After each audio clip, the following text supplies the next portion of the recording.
চীনের কাছে তেল বিক্রির মূল্য চীনা মুদ্রা ইউয়ানে নিতে আগ্রহী সৌদি আরব। চীনা মন্ত্রী লি স্যাং সৌদি সফরে গেলে দেশটির শিল্প ও খনিজ সম্পদ মন্ত্রী বন্দর আল খোরায়েফ এমন আগ্রহের কথা প্রকাশ করেন। বলা হচ্ছে এতে ডলারের দাপট কমবে, বাড়বে বিশ্ব বাণিজ্যের লেনদেনে ইউয়ানের ব্যবহার।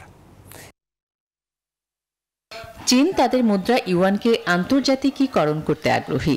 দেশটির এই আগ্রহ ক্রমেই শক্তিশালী হচ্ছে। আন্তর্জাতিক বাণিজ্যে লেনদেনের ক্ষেত্রে চীনা মুদ্রা ধীরে ধীরে মার্কিন ডলারের কাছাকাছি চলে যাচ্ছে। মূলত ইউক্রেনে রাশিয়ার অভিযানের জেরের মস্কোর ওপর পশ্চিমা নিষেধাজ্ঞা চীনের আন্তর্জাতিক লেনদেনের দ্বার খুলে দিয়েছে। চীন হয়ে উঠেছে রাশিয়ার অপরিশোধিত তেলের বৃহত্তম ক্রেতা। রাশিয়া এসব তেল কেনার ক্ষেত্রে ইউয়ানে লেনদেন করছে। এই পরিস্থিতিতে এশিয়ার বৃহৎ অর্থনীতির এই দেশটির কাছে তেল বিক্রির মূল্য চীনা মুদ্রা ইউয়ানে নিতে আগ্রহ দেখিয়েছে সৌদি আরব। চীনা প্রধানমন্ত্রী লি শ্যাং সৌদি আরব সফরে গেলে এই আগ্রহের কথা প্রকাশ করেন সৌদি আরবের কর্মকর্তারা। মার্কিন সংবাদ মাধ্যম সেমাফোরের এক প্রতিবেদনে এমন তথ্যই উঠে এসেছে। এতে ডলারের আধিপত্যে ভাটা এবং বিশ্ব বাণিজ্যে চীনা মুদ্রায় লেনদেন বাড়বে বলে মনে করা হচ্ছে।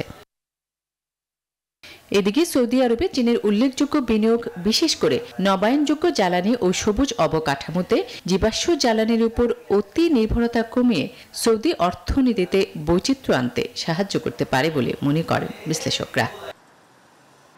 আসমাতুলি, নিউজ 24।